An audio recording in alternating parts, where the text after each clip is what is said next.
Buenos días a todas y a todos. Mi nombre es Leandro Garzón Agudelo, coordino el programa de desarrollo docente y este espacio tan interesante y bello que nos ha dejado la pandemia, que fue Entre Colegas. Esta nació como una iniciativa en esa contingencia, pero como va todo, creo que Entre Colegas se queda con nosotros y en buena hora. En el día de hoy, la mañana de hoy, nos acompañan dos colegas de la Facultad de Educación y la Facultad de Artes, el profesor Iván San Zambrano y el profesor Bernardo Barragán. Bueno, los dos profes hacen parte de la Comisión de Calidad de la Asamblea de Profesores y ellos nos van a contar, pues, qué otras cosas hacen en la universidad y qué otras cosas han hecho durante este tiempo, donde empezamos a hacer balances también de lo que han sido estos casi 2 años con apoyo en la virtualidad para nuestras clases y otras cosas con las que trabajamos en la universidad. Hoy vamos a hablar de eso, de qué pasa con la calidad en este contexto del apoyo en la virtualidad, la docencia, pues bueno, no sobra recordarles la dinámica entre colegas. Los profesores harán un par de intervenciones en la primera media hora de este espacio y luego tendremos pues la oportunidad de conversar con ellos, de preguntar. Para ello entonces pueden o levantar la manito y tomar la palabra o hacernos las preguntas por la herramienta de Zoom, que yo con mucho gusto las comunicaré. Profesor Iván San, profesor Bernardo, bienvenidos Entre Colegas. Yo quisiera que para que comencemos nos cuenten quiénes somos, de qué unidad académica venimos y qué hemos hecho durante este tiempo a propósito de esta especie de valoración que haremos sobre el apoyo en la virtualidad durante estos casi 2 años de contingencia. Bienvenidos de nuevo. Entonces le doy la palabra al profesor Bernardo. Bueno, Diego, muchísimas gracias y bueno, darle los buenos días a todos los que hoy nos acompañan, al profesor Iván San Zambrano, un amigo, un colega con el que hemos venido conversando desde hace tiempo alrededor de todas estas circunstancias que ha generado la pandemia en relación con los procesos de formación, en este caso en la educación superior. Y no, yo soy profesor en la Facultad de Artes desde hace ya 20 años y un interesado sobre todo de estos asuntos que tocan los procesos de formación en la universidad, y nos parecía junto con mi amigo y profesor Iván San Zambrano que era necesario como que en un espacio como este que se ha ido consolidando en la universidad durante este tiempo podamos sobre todo conversar alrededor de muchas preocupaciones que nos asaltan en esta nueva distopía o en esta distopía en la que estamos viviendo. Profe Iván Sam, buenos días. Sí, buenos días a todos, a todas. No, me recojo en las palabras del profe Bernardo. Se trata de pensar, de posicionarnos ante esta realidad hoy de la educación y del mundo. Soy Iván San Zambrano, profesor de la Facultad de Educación, también de Artes, y pues un convencido de que es a través del diálogo democrático que podemos construir libertad y que allí la educación tiene un papel fundamental. Podemos iniciar entonces. De acuerdo. ¿Quién quisiera entonces iniciar con su intervención? Bueno, pues hemos organizado entonces, la idea es que inicie. ¿Está muy bien? Bueno, yo quiero pues comenzar diciendo que nos preguntamos por la calidad, efectivamente, en la educación virtual, ¿cierto? Pero no como resultado de aprendizaje o dimensión tecnocrática y pues capitalista de la educación. Preguntamos por ella pues al indagar, valorizar, al dimensionar las condiciones necesarias pues de una educación, una formación pues que pueda cumplir con sus objetivos de formación y de construcción de vida. Y pensamos en una educación pues que emancipe al hombre, ¿sí? Que lo ayude a crearse a sí mismo y no a reproducirse según un sistema político y económico pues que reduce y niega la vida, que la destruye. Y es que el problema no es la virtualidad, no estamos satanizando la virtualidad, yo quiero dejar eso claro. Es el tipo de virtualidad que hoy vivimos, ¿sí? que reproduce mecanismos de control, engaño, producción de vida reducida, negada, inauténtica, y que en lo pedagógico pues continúa con esa educación bancaria que solo sirve a los intereses de unos pocos y pues que hace tanto daño a la vida humana y a la vida de la tierra, ¿sí? Yo pienso que es deber de todo profesor pensar su práctica pedagógica. Actualmente la educación virtual pues nos la imponen, nos la venden como si fuera un paraíso educativo y hoy la tendencia es la virtualización de la vida y es la forma en que cada vez más pues nos educamos para vivir, ¿cierto? Finalmente, como sostienen pues pensadores de la talla de Byung-Chul Han, y abro comillas, pues somos programados de nuevo a través de este medio pues reciente, ¿cierto? Que con la pandemia se fortalece, sin que captemos por entero el cambio radical de paradigmas.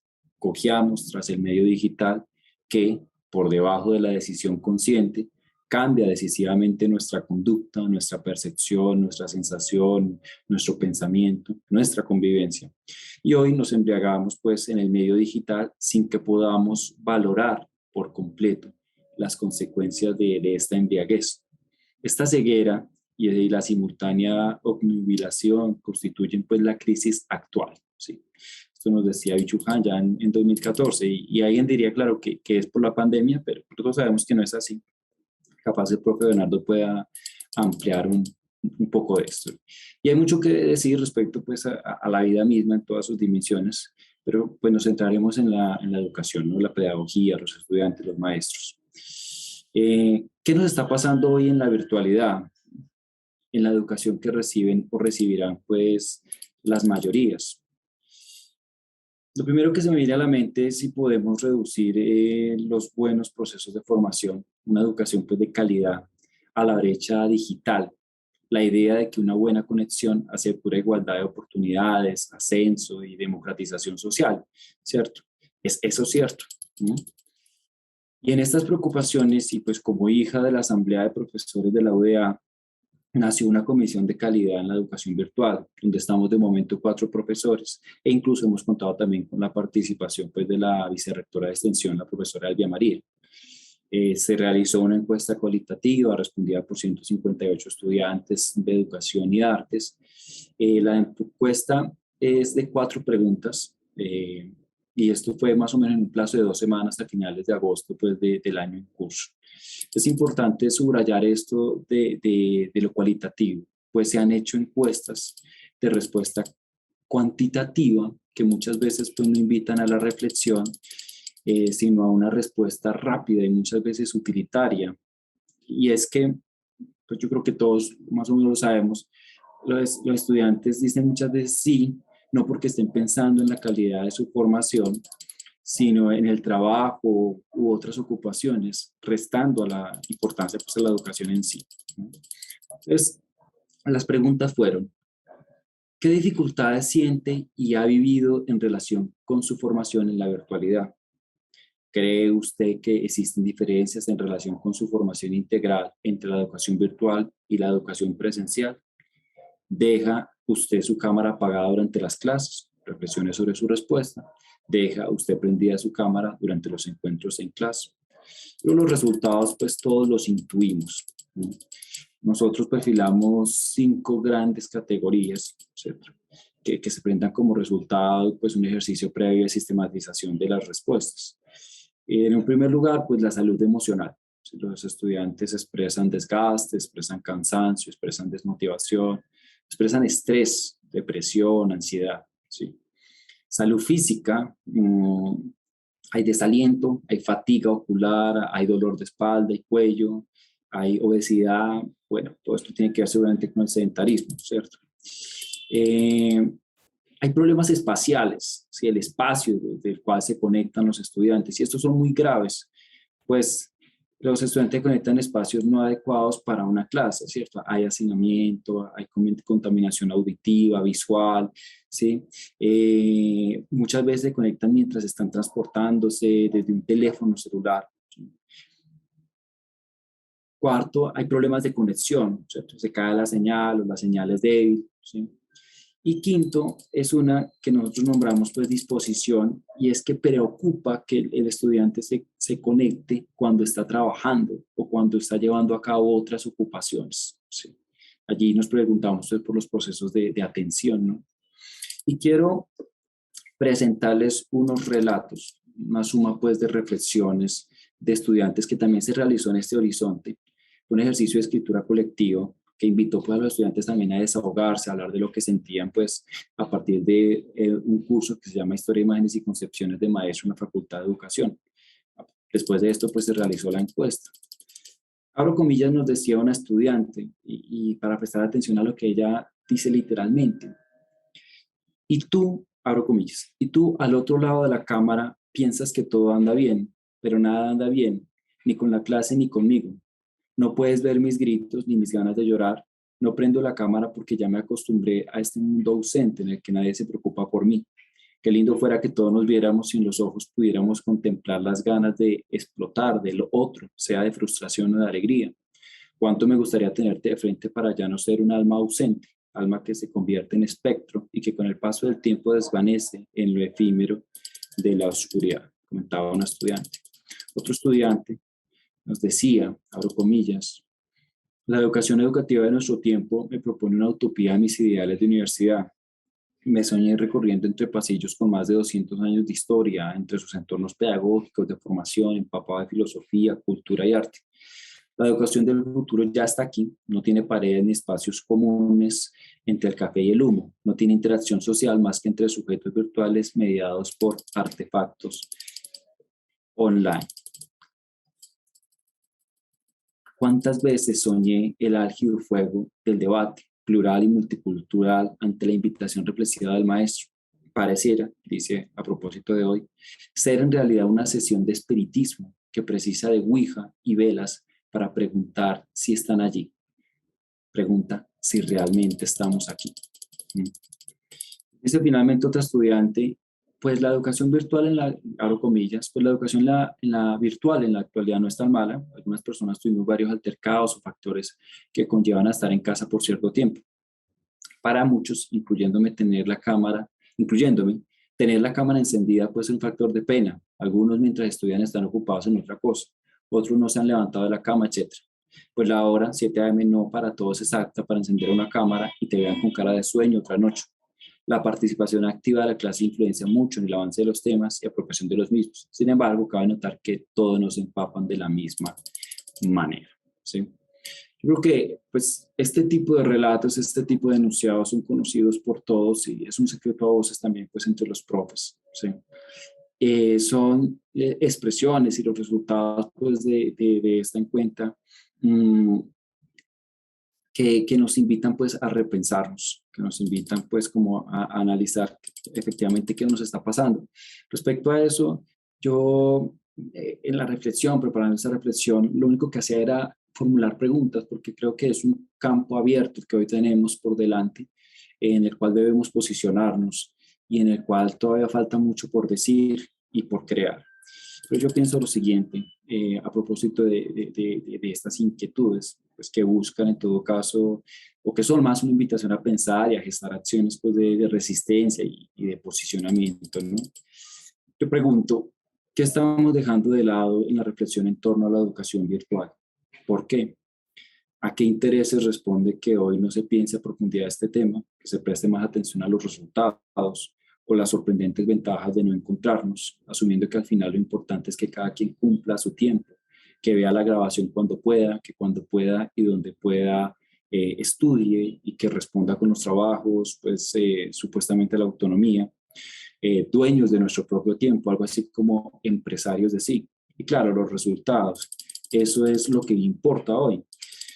Pero, ¿qué sucede cuando importa más que el estudiante siga, que cumpla con trabajos a pesar de una salud emocional y física reducida? ¿Qué pasa cuando aspecto a todas luces decisivos como los nombrados ocupan un segundo, incluso un tercer lugar, dejando en el primero los resultados, la permanencia e incluso la cobertura? Honestamente creemos y podemos fundamentar que un estudiante en condiciones inadecuadas respecto al aprendizaje, y pues hablo de la salud emocional, física, de las condiciones espaciales, pues puede lograr un proceso de aprendizaje íntegro, uno que no se mida solo por sacar una buena nota, sino por una apropiación del conocimiento para la vida, ¿sí? ¿Dónde quedaron las competencias sociales y comunicativas claves para cualquier profesional? ¿Qué implica apostarle a una educación que fomenta la ausencia del otro? ¿Sí? Finalmente, ¿quién es el estudiante en esta situación? ¿A qué idea de ciudadano aspiramos? ¿Sí? ¿A quién deseamos formar y para qué? Podemos hablar realmente de una educación inclusiva. Y es que todo esto de manera amplia, ya en el tema de venir como humanidad, nos arroja a otras grandes preguntas, y es ¿por qué de un momento a otro dejó de importar el rostro del otro, su presencia? ¿Sí? ¿Acaso es pues suficiente sostener que la pandemia nos cambió y que debemos aceptar el cambio como si fuese un avance, una muestra de progreso humano? ¿Podemos humanizarnos realmente en la virtualidad, apostándole a una humanidad soberana de sí, libre y pensadora, cuando las pantallas, sobre todo, nos entretienen, controlan y manipulan? ¿Desde cuándo no necesitamos el contacto, la cercanía, el desplazamiento? ¿Acaso creemos que alguien puede sentir el dolor ajeno solo con verlo en una pantalla? Son preguntas que quedan abiertas, ¿cierto? Y que están allí precisamente para animar este debate. A mí lo que me asusta, y ya para terminar, lo que me asusta todavía más, es saber que las élites comienzan a huir de la educación virtual, ¿sí? Y eso no lo digo yo, lo dice The New York Times en un extenso artículo titulado La interacción humana es un lujo en la era de las pantallas, que fue publicado incluso a finales del 2019, ¿sí? Y fíjense ustedes, dicen ellos, abro comillas, conforme aparecen más pantallas en las vidas de las personas pobres, las pantallas están desapareciendo de la vida de los ricos. Cuanto más adinerado eres, más gastas para no tener pantallas cerca de ti. Y es que las empresas tecnológicas se esforzaron mucho para que las escuelas públicas adoptaran programas que exigieran una laptop por estudiante, con el argumento de que los prepararía más para su futuro basado en las pantallas. Pero no es así como la gente que construye ese futuro basado en pantallas está criando a sus hijos. Sí, de hecho, Silicon Valley estima así que el tiempo frente a las pantallas cada vez se considera más como algo poco saludable. De ahí que la primaria más popular entre padres es la escuela Waldorf, que promete una educación pues casi libre de pantallas. Así que mientras los niños adinerados están creciendo con menos tiempo frente a las pantallas, pues los niños pobres están creciendo con más. La comodidad de alguien se siente pues al interactuar con otras personas, y esto puede convertirse en un nuevo marcador pues de clase social. Ante esto yo me pregunto, y pues ya de una manera mucho más amplia, ¿sí? ¿Dónde quedaron esos debates, las luchas pedagógicas y políticas pues que destacaban el lugar de la escuela como espacio de resistencia, de lucha, de libertad? Pues si bien es cierto que las instituciones educativas históricamente pues han fomentado la reproducción, la normalización y el encauzamiento de la vida de los estudiantes, también lo es que en ellas muchos han sentido y han construido libertad. Ha sido un espacio también distinto a su casa, a su barrio, para poder ser, y no solamente en la clase, sino fuera de ella, en los pasillos, en los con los amigos, en el descanso. Yo creo que hoy asistimos pues a un deterioro pues de esta calidad educativa, ¿sí? Por las condiciones pues inadecuadas en las que hoy se reproduce esta virtualidad. Se trata finalmente de una educación que margina a gran parte pues, de nuestros estudiantes, no les brinda lo necesario para tener pues, un papel activo en la compleja sociedad que hoy habitamos, y los deja en desventaja respecto a las pocas oportunidades laborales y pues, de realización social existentes, ¿sí? Yo creo que si queremos una sociedad pues, realmente democrática y con identidad propia, requerimos que el conjunto pues, de la ciudadanía comparta habilidades de pensamiento crítico, político, creativo, ¿sí? Requeridos para crear y no reproducir, ¿cierto? Participar en la construcción de país, un país democrático y soberano. Dejaría allí de momento, pues, simplemente pues, como un abrebocas para el profe Bernardo, y bueno, quedamos allí atentos.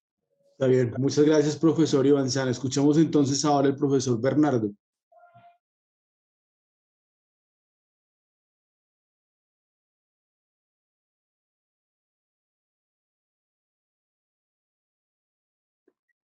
Diego y Iván San, muchísimas gracias. No, y muchísimas gracias a Iván San por todos los elementos que deja ahí pues para la conversación.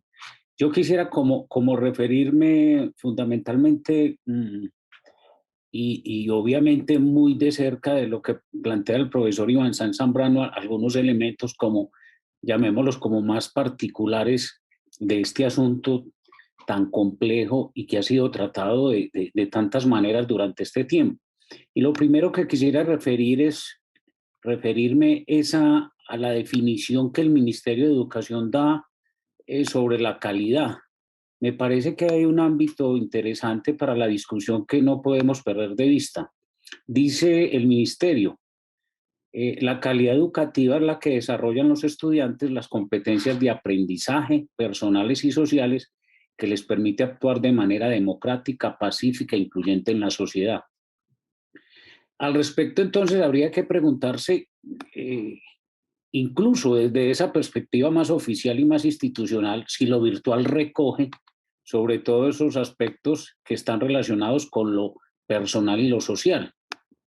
Porque realmente aquí hay un problema muy interesante por su complejidad, y es que, como hemos conversado con otros colegas y con el profesor Iván Zambrano, y como se conversó mucho en la asamblea de profesores que dio origen a esta comisión y que da origen a todas estas conversaciones, es que hay una curricularización muy fuerte en los procesos de virtualización de la formación. Curricularización que, por supuesto, comienza a dejar por fuera los elementos personales, los elementos humanos, el cuerpo, la vida, la relación, el encuentro con el otro. Y a nosotros nos parece que ahí hay uno de los grandes problemas que genera todo este ámbito de la virtualidad.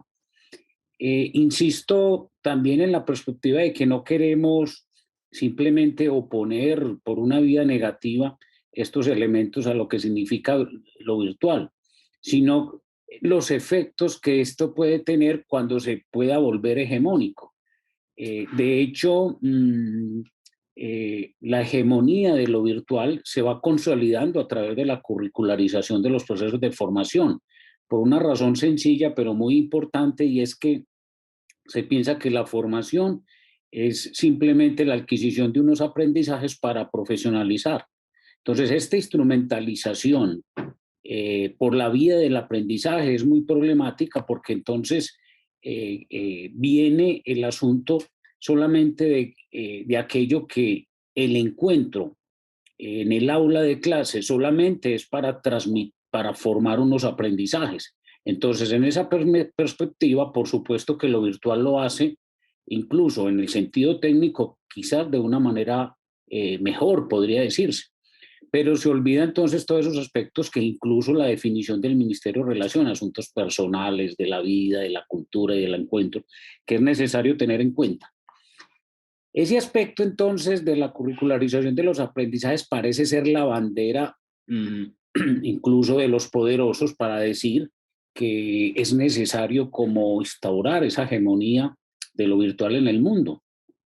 Todos sabemos lo que está pasando en este momento, incluso con esto de la nueva manera en que se llama Facebook, que ahora se llama Meta, las implicaciones que eso tenía en una sociedad que deja por fuera el ámbito del humano, insisto, del encuentro, del cuerpo, que lo constriñe y lo restringe, y que va a ser de estas sociedades un poco la imagen que Aldous Huxley había propuesto, había planteado en la hermosa novela de Un Mundo Feliz, donde existe una sociedad que instalada en la virtualidad, el amor virtual, el trabajo virtual, la vida virtual, dejando por fuera una sociedad que es la sociedad de la vida misma, de la vida vivida. Y entonces aparecen, como bien señalaba el profesor Iván Zambrano,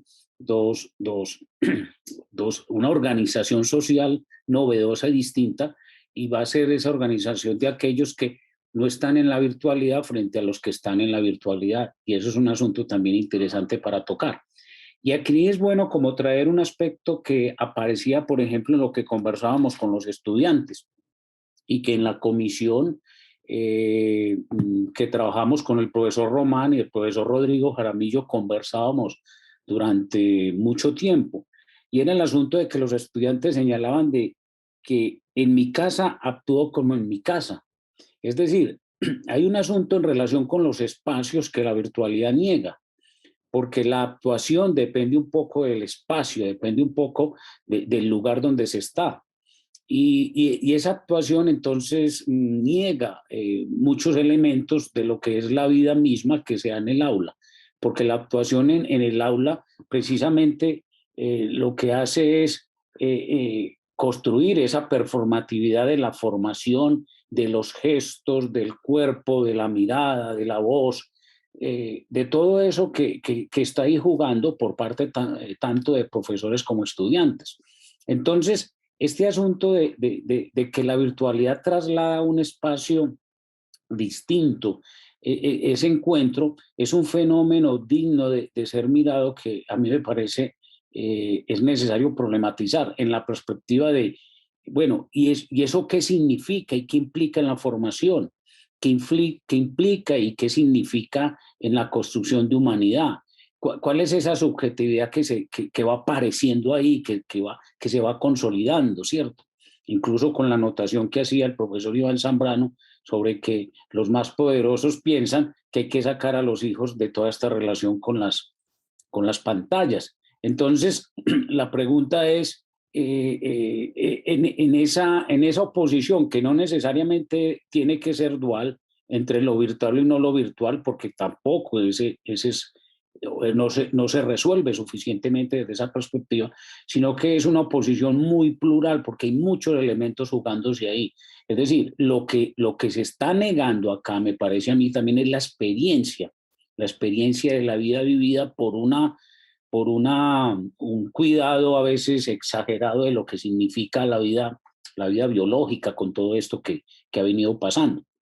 Entonces, la negación de la experiencia lo que hace es, en la perspectiva de la calidad que están otros elementos, como de hecho incluso los muchachos lo planteaban en principio por ese asunto del espacio, que el profesor Joan San ya señalaba muy bien, y es que cuando se está en la pantalla, se está en la casa, y cuando se está en la casa, se está con todos los que viven en la casa, con todas las actividades de la casa, si no existe un espacio como está suficientemente demostrado, porque además el otro problema es el asunto de lo que implica para los estratos más bajos de nuestra sociedad esa relación con lo virtual, ¿cierto? De las implicaciones que ese espacio tiene en la casa. Insisto, se está con otros, se está con ruidos, se está con una serie de distracciones que obviamente ni siquiera en la perspectiva de los aprendizajes sería posible pensar esa calidad.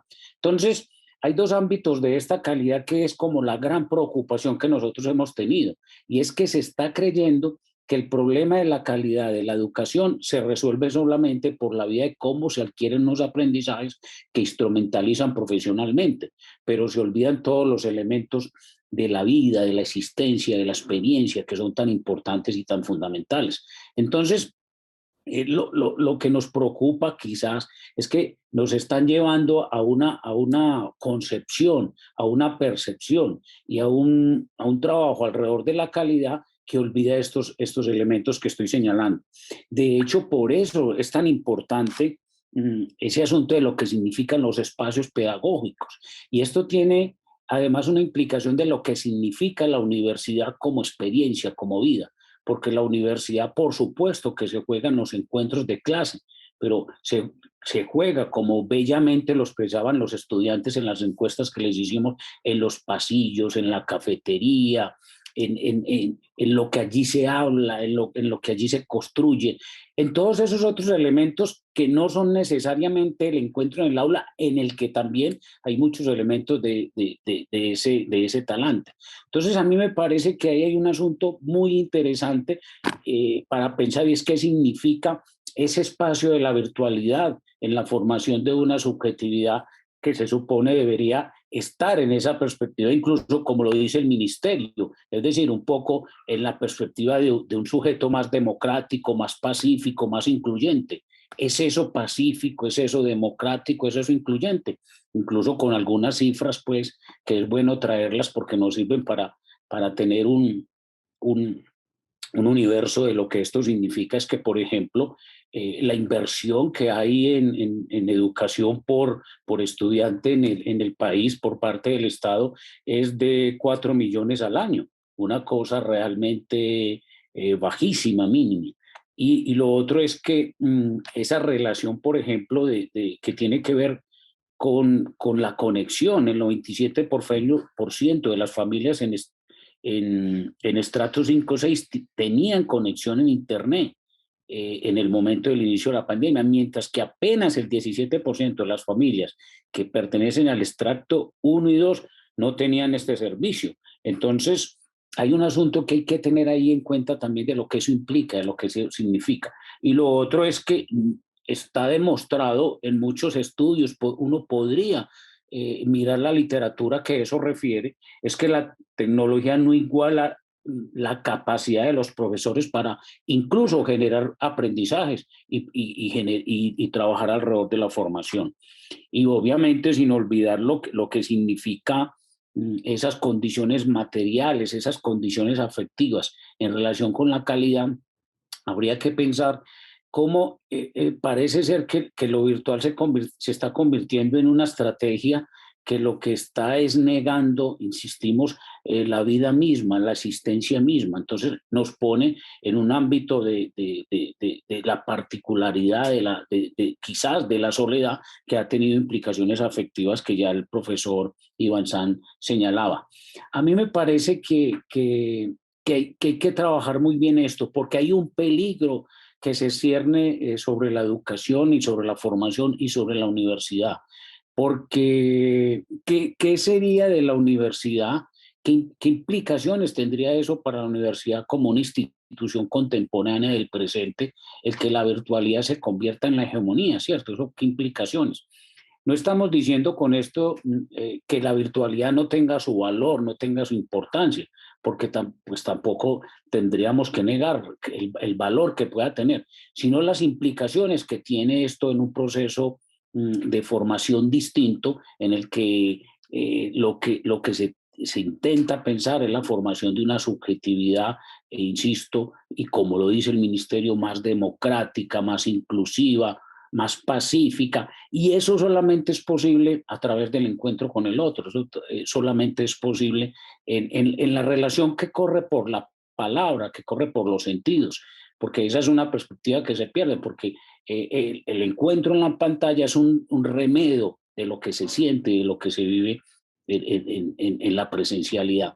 Entonces, yo creo que hay que pensar mucho en esos peligros que se ciernen sobre las formaciones en la universidad, porque en esa perspectiva entonces estaríamos dando por sentado que lo que la pandemia intentó resolver, y eso tiene su valor, sería como el camino a seguir, y es ahí donde está el problema, ¿cierto? Es ahí donde hay que pensar con mucho cuidado, y por eso bienvenidos a estos espacios, y es un poco lo que nosotros hemos dicho y hemos llamado la atención muchas veces sobre lo que a nuestra manera de ver es un remedio de la formación en la educación, es decir, la virtualidad no recoge sustancialmente los elementos para una sociedad más humana, para una sociedad más democrática, más pacífica y más incluyente. Entonces quería señalar esas cosas para que podamos seguir conversando. Muchísimas gracias. Gracias a usted, profesor. Yo quisiera preguntarles como en primera instancia si entonces la virtualidad estaría condenada a la inhumanidad. ¿Qué piensan ustedes? No tendría un chance. Yo pienso que, permito responder, no es la condena a la virtualidad, es la pregunta por el tipo de subjetividad que se produce en la virtualidad, según unos esquemas pues, de producción de vida que lamentablemente, pues, según lo que es este sistema social, llevan a la masificación de los individuos, ¿sí? Es decir, claro que en la virtualidad se pueden dar procesos excepcionales donde un individuo de manera autónoma en relación con autores, con diálogos, pueda acrecentarse y digámoslo así, emanciparse a sí mismo. Sin embargo, para las mayorías, la virtualidad o ese espacio virtual, incluso lo que podría ser a futuro ese metaverso, termina siendo es un lugar que los enajena respecto a sí mismos al saturarlos de variables que configuran una subjetividad sujeta al otro, ¿sí? Sujeta a la producción de conocimiento, de información, que finalmente fractura aún más la construcción de identidad, dada la celeridad con que se presenta esa información y la dificultad para el sujeto en términos de que él pueda tener un punto de apoyo desde el cual fabricar, dar lugar a un proyecto de vida realmente emancipado. ¿Mm? Alrededor de esto hay mucho que decir, pero básicamente es el tema de qué tipo de subjetividad. Profesor Bernardo, ¿alguna idea Sí, sobre este asunto? sí, realmente lo que hay que pensar acá es, por ejemplo, es el asunto de qué relación con el conocimiento estamos teniendo. Porque lo más complejo, lo más problemático y lo más peligroso es que de cierta manera la virtualidad termina generando una relación con el conocimiento muy instrumental, en el ámbito pues de que lo que importa son los aprendizajes, ¿cierto? Entonces lo demás queda constreñido en esa relación. Y por eso realmente no es que no exista una formación de la subjetividad, que es un debate que se plantea también en el chat, sino que lo que se produce es una subjetividad, digamos, propensa a esa instrumentalización, una subjetividad que se instrumentaliza a través de esa relación con el conocimiento, muy desde la perspectiva de que hay que operar con él, no pensar con él, y es ahí donde estaría la problemática. ¿Qué es lo que produce lo presencial? Produce un pensamiento mucho más complejo, mucho más amplio de la realidad. Aquí hay una realidad en la virtualidad, ¿cierto? Sí hay una realidad, pero es una realidad que está trazada por unas intenciones definidas de lo que implica la pantalla, de lo que implica esa relación más fría y que no constituye a mi manera de ver la vida y la existencia misma. Yo creo que ahí es donde estaría el asunto. Pero no es que no es que la virtualidad condene la humanidad, porque por fortuna yo creo que siempre habrá, como decía Foucault, allí donde hay dominación hay resistencia. Y donde si a más dominación, más resistencia. Entonces yo siempre creo que van a aparecer formas de resistencia frente a este asunto. Y los debates entonces la van configurando también. Y necesitaríamos mucho tiempo también para mirar un poco las consecuencias de esto. Bueno, voy a leer por aquí una intervención. Nos dice Ana Cecilia Sánchez: la virtualidad no niega la vida. Eso es exagerado. La virtualidad está en la vida. Distinto es decir, que limita en cierta medida el encuentro físico de los humanos. Vamos a darle la palabra a Guillermo Restrepo y luego a Elsa Restrepo para que podamos entonces dialogar. Muchas gracias, profes, por acompañarnos esta mañana. Cuéntenos cuál es su inquietud o su aporte.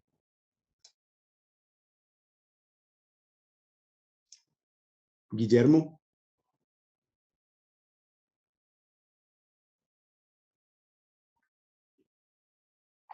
Aló, aló, ¿me escuchas? Sí, señor, lo escuchamos. Gracias. Yo creo que la virtualidad es inevitable, es una tendencia tecnológica inevitable. Y atacar la virtualidad es como reivindicar las velas, las espermas frente a la electricidad. Otra cosa es, y que no se diga pues que la virtualidad es capitalista y de pronto la presencialidad es socialista.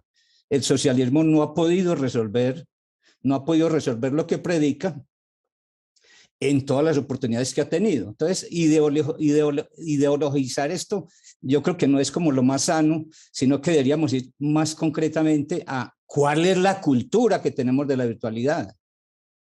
Entonces, yo he sido profesor de la virtualidad y también de la presencialidad y he podido ver los contrastes. Primero, no hay una cultura de la virtualidad.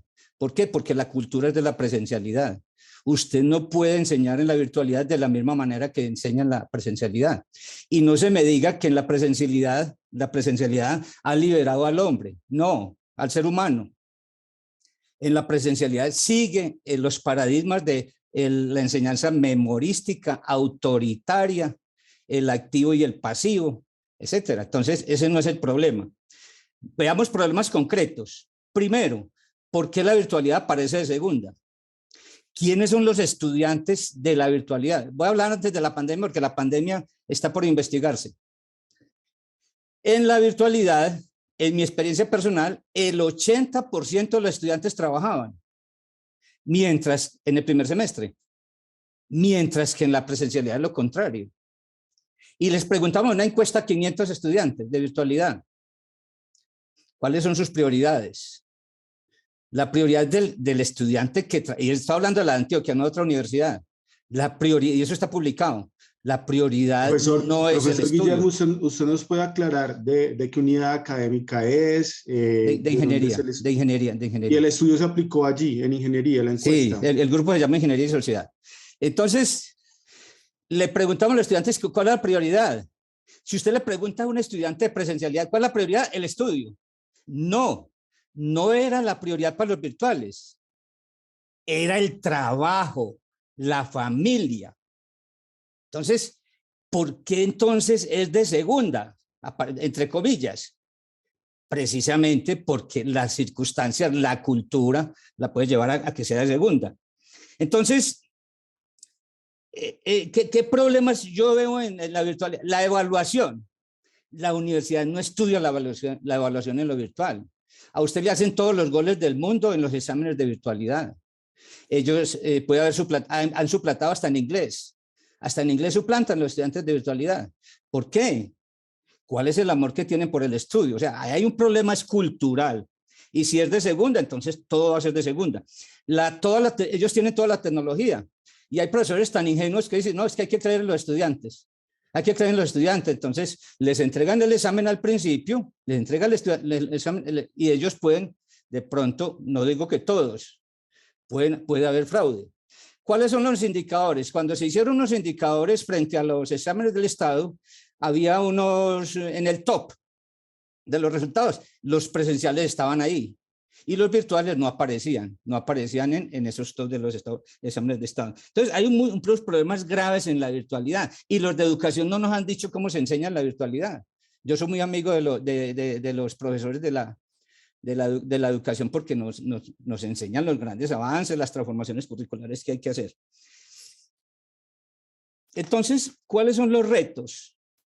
¿Cuáles son los retos que yo veo? El problema no es tanto político. La gente que trata esto como político está bien, sígalo trabajando como político. Pero hay unos retos que es, primero, no se puede enseñar o aprender en la virtualidad como se aprende o se enseña en la presencialidad.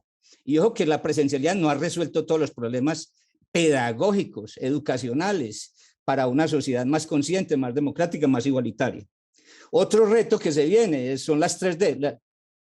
La virtualidad seguro nos va a traer las 3D. Hay gente que ya se metió a un estadio del mundo estando en la casa a ver el partido de fútbol. Entonces, los 3D va a permitir una comunicación más, digamos, más personal en la virtualidad, más cercana. Y no me digan los profesores, cualquiera que quiera exponer sobre esto, de que es que en la presencialidad hay una relación más cercana con el estudiante. No, los estudiantes en la presencialidad casi no hablan. ¿Por qué? Porque el profesor no los deja hablar muchas veces. El otro reto que yo veo y que hay que aprovechar las fortalezas de la virtualidad, por ejemplo, la diacronía. La diacronía es una fortaleza muy grande. Entonces, el otro reto es combinarla con la presencialidad, o sea, la educación mezclada que hablan con esa palabra en inglés. O sea, las fortalezas de la virtualidad tenemos que combinarlas con las fortalezas de la presencialidad. Y por ese lado, para esta sociedad tan pobre, podemos tener grandes economías, porque el problema de la extensión es también un problema de costos. Entonces yo diría que esos son como los retos y como las experiencias más cercanas que he tenido con relación a la virtualidad. Yo creo que tiene que seguir la virtualidad, combinarse con la presencialidad, pero eso sí, ¿cuál es la cultura que tenemos? Y no se nos diga que la cultura avanzada es la de la presencialidad. Profesor, muchas gracias por su experiencia ahí desde la Facultad de Ingeniería, nos viene muy bien para la discusión. Vamos a escuchar entonces ahorita a la profesora Elsa Restrepo. Si la profesora también nos dice, por favor, de qué unidad académica viene, y bueno, para poder como contextualizar un poco su intervención. Profesora. Hola, ¿ya me escuchan? Sí, muy bien, profe, cuéntenos. Bueno, tengo pues varias anotaciones. Muchas gracias por las preguntas y expresiones. Profe, Pues, que ¿de qué unidad académica es usted? Bueno, yo soy de la Escuela de Idiomas, pero estoy adscrita a regionalización. Qué bien, nos viene muy bien ese punto de vista. Cuéntenos bueno, entonces. Sí, entonces, lo que decían pues los compañeros, sí, genera mucha reflexión, muchas gracias por ello. En cuanto al espacio, el ser frente al espacio y frente al otro, por supuesto la virtualidad nos pone en otro escenario, y creo que el no estar como acostumbrados, como decía el compañero anterior, el no tener esa cultura de la virtualidad, junto con el hecho de que la precariedad de los sistemas de conectividad, de recursos y todo lo demás, además de la estructuración de plataformas virtuales, la manera como tan encapsuladas que están diseñadas, por supuesto generan en la virtualidad una posibilidad como mecanismo estratégico para políticas de dominación, porque en ese caso posibilita que haya más... pues que sea más, ¿cómo se dice esto? Fortalece pues como esta visión instrumental de la educación, pero como decía el compañero, pues todo depende de cómo manejamos esa virtualidad. Por ejemplo, las sensaciones que expresan los estudiantes, eso es un hecho, y entonces sí creo que tenemos que escuchar más a los estudiantes. Y en un aula de clase hay mucha posibilidad de debate, y una situación cualquiera, por sencilla que sea, tiene mucho en la cual profundizarse cuando estamos frente a frente y damos la posibilidad del debate. Los ambientes virtuales vienen, como les decía, muy encapsulados, y además de que todos están tratando como de ser multitasks, o sea, hacer muchas tareas al mismo tiempo. Todos ya estamos como en esa ola pues de moda de que entonces podemos hacer eso de acuerdo a lo que la virtualidad ofrece. Entonces está llevando a que realmente nosotros no vamos a profundidad frente a sondear esos saberes, a discutir esos saberes, a cuestionar esos saberes y cualquier precepto que se mencione como comunicación. Yo en esos días me figuraba la imagen que Foucault planteaba del panóptico, ¿cierto? Por ejemplo, en este momento lo estamos viendo a ustedes tres. Ustedes son los observados. ¿Quiénes están detrás de las cámaras? No, ustedes no nos pueden ver, no pueden ver qué estamos haciendo mientras tanto, y así nos sentimos. Entonces eso me hace pensar en el profesor, el rol del profesor. O sea, nosotros como profesores también está siendo una cosa dura, difícil, porque los estudiantes tienen mil razones para no prender la cámara, entre todo lo que ustedes mencionaron, desde lo tecnológico hasta los aspectos relacionados con la afectividad, con el ser, con todo esto pues que significa representarme frente al otro, donde me está mediando es la tecnología, una máquina, ¿cierto? Entonces no logro identificarme, entonces prefiero desaparecer, no dejarme ver, porque es que no logro hallarme, no logro identificarme, ¿cierto? Entonces yo como profesora, y ustedes en este momento están siendo observados, y yo como profesora, cuando sé que los estudiantes no aparecen en cámara, pero yo sí, porque yo tengo que aparecer, porque quiero convocarlos a que participen, quiero ser yo, partir siendo yo el ejemplo de animarlos a que aprendan la cámara. Obviamente yo me expreso y quiero, cuando me expreso, que vean mis expresiones, ¿cierto? Además pues, enseño inglés, entonces tengo que pronunciarles muy bien y aquello y lo otro. Siento que entonces también ya se están generando diferentes esquemas de dominación, y el problema no es quién tenga el poder, problema es qué estamos haciendo con ese poder, ¿cierto? Entonces también como esto es un poder que parece ser no haber un agente concreto que de alguna manera está poniendo al profesor en un escenario y de alguna manera amordazado, porque cuando uno no encuentra el interlocutor, cuando uno no ve la imagen, el rostro del interlocutor, cuando no se genera ese debate que se genera en los espacios presenciales, entonces yo ya empiezo también a afectar mi discurso. Ya creo que tengo que terminar rápido porque lo estoy aburriendo, ya creo que no me va a alcanzar el tiempo. Entonces ya mi ser también se está empezando mi ser como docente y mi hacer como docente también empieza a tener afectaciones. Bueno, para no alargarme más, hay mucho más que decir, pero de pronto más adelante, de acuerdo a cómo vaya evolucionando la discusión. Gracias. Muchas gracias. Realmente tenemos muy poco tiempo entre colegas, porque esto es una provocación, hemos dicho. Yo les propongo al profesor Bernardo e Iván San que escuchemos una última intervención. Le agradecería a Ana Cecilia que lo hiciera muy breve, para que los profes puedan retomar como las ideas de estas últimas 3 participaciones y comencemos a concluir un poco lo que ha sido esta discusión de la mañana de hoy. Entonces, Ana Cecilia, breve tu idea para que los profesores escuchen y puedan tener allí material para ir cerrando. Bueno, ahora, muy buenos días. Me alegra mucho escuchar esta conversación. Quería precisar algo porque yo puse pues como palabras en el chat. He sido estudiante, o sea, yo soy profesora y he sido estudiante desde la virtualidad.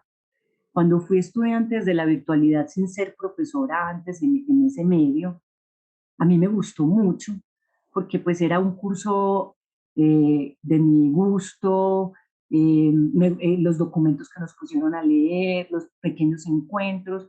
En ese momento yo dije, ay, qué tan ricos estos espacios virtuales, porque en cierta medida, desde mi autonomía, yo estaba conectada casi que de una manera gratuita con ese espacio de formación. Ahora como profesora, pues yo decía, tan ricos estos espacios, ya yo lo vivo desde esta otra óptica, y yo digo, pues cuando la persona ha desarrollado su autonomía, su amor por lo que estudia, pues digamos que en cierta medida, sea presencial o sea virtual, se va con gusto a la formación. Pero si el asunto de estudiar en cierta medida es seguir una norma social, unos mandatos de la familia, digamos, o esa autonomía no se ha fortalecido mucho, pues obviamente lo virtual representa muchos retos para el estudiante, porque son espacios en donde, digamos, esa autonomía se necesita mucho para sentarse, para escuchar, para participar, para realizar las tareas que se asignan, entre otros.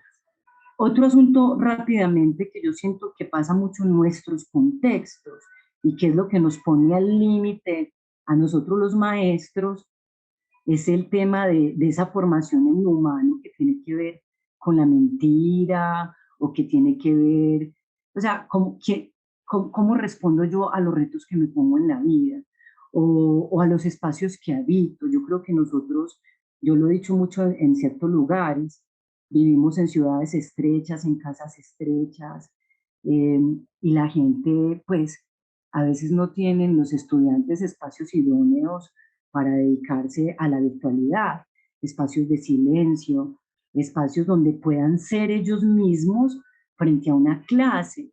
Yo he conversado con profesoras, por ejemplo, de teatro, que han dictado clases pues, virtuales, y el límite de los estudiantes es precisamente prender la cámara y poder ser ellos mismos, ellas mismas, así sea pues frente a una cámara.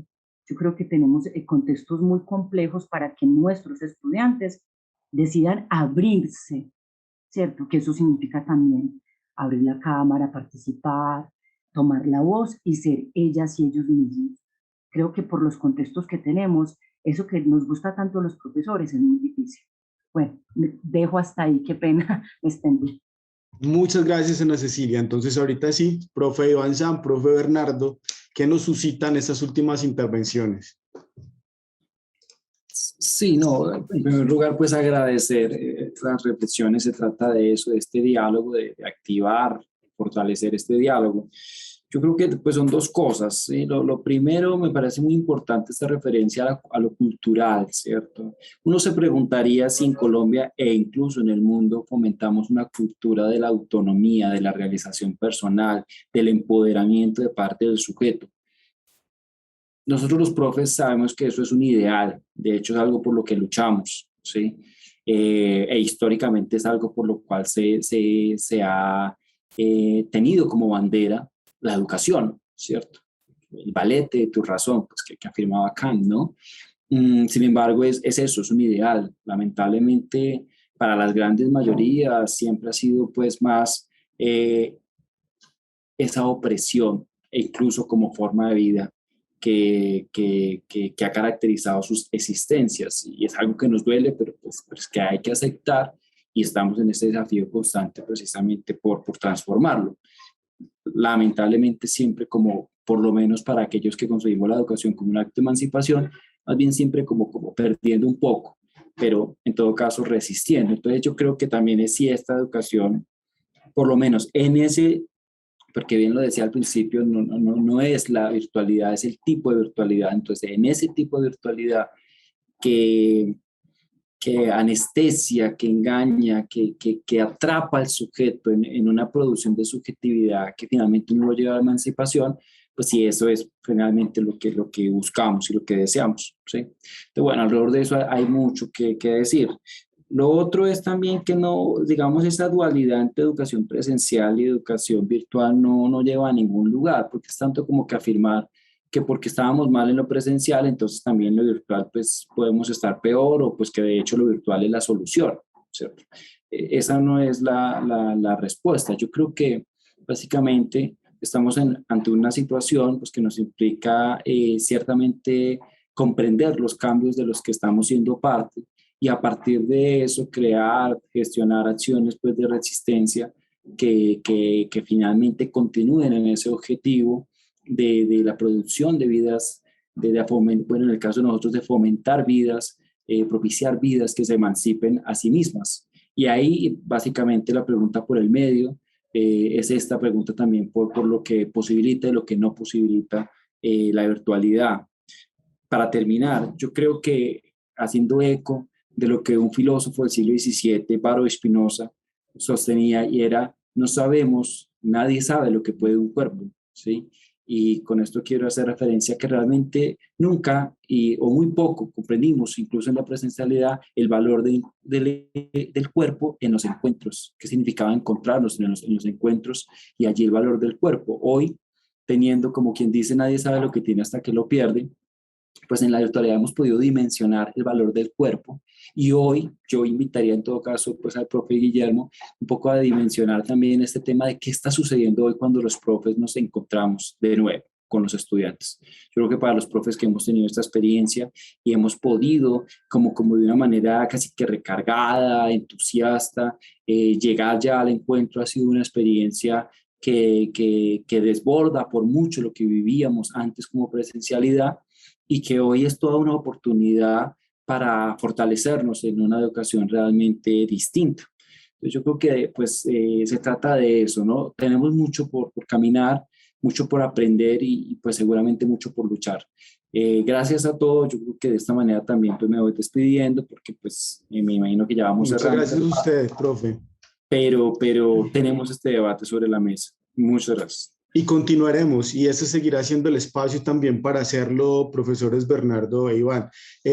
Hay una cosa que quiero decirles muy a propósito de este retorno a la universidad. Entre colegas terminará precisamente con una conversación al respecto, en la que vamos a hablar con 3 directivos de unidades académicas, donde vamos a compartir las experiencias de volver. Entonces, interesante si pudiéramos contar allí entre los participantes con algunos de ustedes, contándonos también qué ha implicado volver desde esta perspectiva. Profesor Bernardo. Gracias, Diego, y de antemano gracias a quienes nos han precedido en sus comentarios que no dejan de ser interesantes. Yo quiero como señalar algunas, digamos, pildoritas para pensar en este asunto. Por ejemplo, el asunto de la evaluación. Por supuesto que si la evaluación corresponde a hacerle el juego a las pruebas estandarizadas, la evaluación puede convertirse en un fraude y siempre será un fraude en esa perspectiva, pero la evaluación no es eso. La evaluación tiene que ser formativa y la evaluación tiene que implicar es como los estudiantes trabajan sobre algunas problemáticas que están situadas, ni siquiera se pueden estandarizar. Eso es importante tenerlo en cuenta. Yo sí creo que esto es un problema político, ¿cierto? Y yo me pongo en ese lugar, este es un problema político y eso pues no lo podemos perder de vista. Es decir, no podemos creer que la educación es un asunto puro y que no tiene nada que ver con lo político. Y yo quisiera entonces como traer una anotación en este sentido. Yo creo que lo que hay es que distinguir entre sistemas que son capaces de facilitar nuestra experiencia individual y colectiva y aquellos que apuntan y reducen la potencia vital. Yo creo que es ahí donde está el asunto. Hay que distinguir muy bien eso, una cosa de otra, porque ese es lo que implica un acto de dominación en el sentido que reduce la potencia vital. Y bueno, habría que pensar muy bien eso qué significa, ¿cierto? Aquí hay un debate bien interesante sobre qué es la vida, qué es la existencia, porque obviamente se podría llevar al lugar de que en lo virtual no hay vida, no hay existencia. No, claro que sí, pero ¿qué tipo de existencia, cierto? Porque el problema es cómo los efectos que eso produce y esos efectos sobre el sujeto y las implicaciones que eso tiene. Entonces, a mí me parece que sería muy interesante pensar en eso, ¿cierto? Si un sistema como lo virtual sí facilita a nuestra experiencia, ¿cierto? Humana, sí la facilita. ¿Y qué implicaciones tendría? Sería solamente eso, porque a mí me parece que eso que decía la profesora Adriana, Elsa, sobre cómo la virtualidad encapsula demasiado, porque bastaría darse un paseo por Classroom para ver cómo Classroom nos atrapa en esa dureza que tiene el sistema. Y es ahí donde hay un asunto que no da la oportunidad que sí se genera en los encuentros de la fuga, del movimiento, del azar, de esas cosas que no podemos dominar. Lo peligroso acá es que ese encapsulamiento es muy dominante y en ese sentido es muy problemático. De antemano, muchísimas gracias y queda todo abierto para seguir conversando. Así es, profe. Y qué interesante esa pregunta con la que podríamos decir que cerramos, ¿no? ¿Qué experiencia del humano suscita la virtualidad? De nuevo, le reitero pues nuestra invitación a que continúen pensando en este espacio como un espacio en el que podemos hacer esto que hicimos esta mañana, que es compartir nuestras inquietudes, escuchar distintas perspectivas y construir juntos. Y les pediría, para cerrar, pues que nos despidamos de los colegas que están con nosotros esta mañana y de los colegas que nos vean luego en la grabación, pues que quedará en el repositorio que tenemos habilitado para todos nuestros programas de Entre Colegas. ¿Quién quisiera empezar?